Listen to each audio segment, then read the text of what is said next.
Will you please stand for the reading of the Word of God? Turn to Luke, the 16th chapter, verse 19.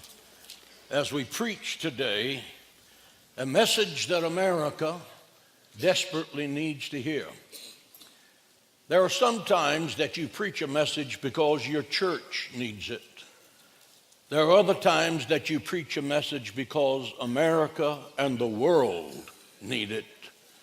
And that fits the sermon of today.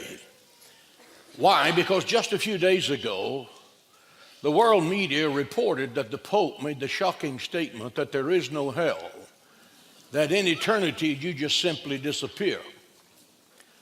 The Vatican was greatly alarmed, and the world was stunned, as they should be.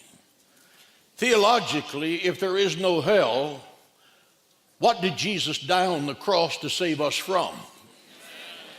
If there is no hell where the ungodly pay for eternity for their sinful conduct, why is the Bible saturated with that reality from the Old Testament all the way through the New? And I know some of you are questioning, preacher, why preach on hell to our enlightened generation? The answer is because our enlightening generation is turning America into hell on earth.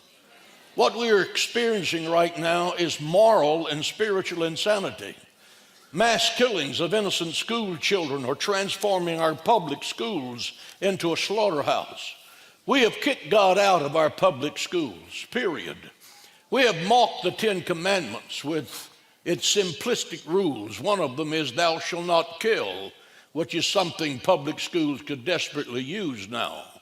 We have embraced immorality. If God does not judge America, he is going to have to apologize to Sodom and Gomorrah. We have embraced Satanism and the occult. We have embraced the principles of anarchy that are being taught in our public schools and most assuredly in our universities.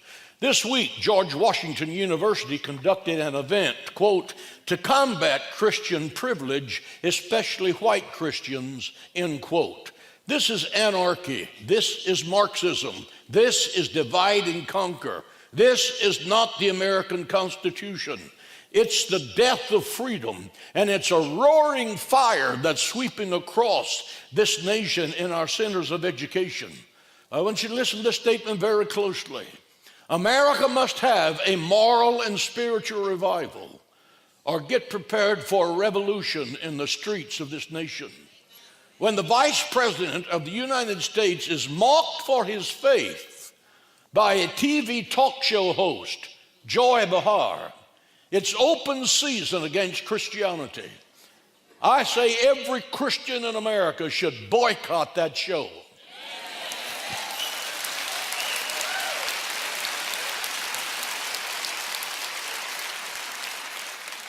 If there is no hell, why did Moses write about it in Deuteronomy 32:22, saying, quote, for a fire is kindled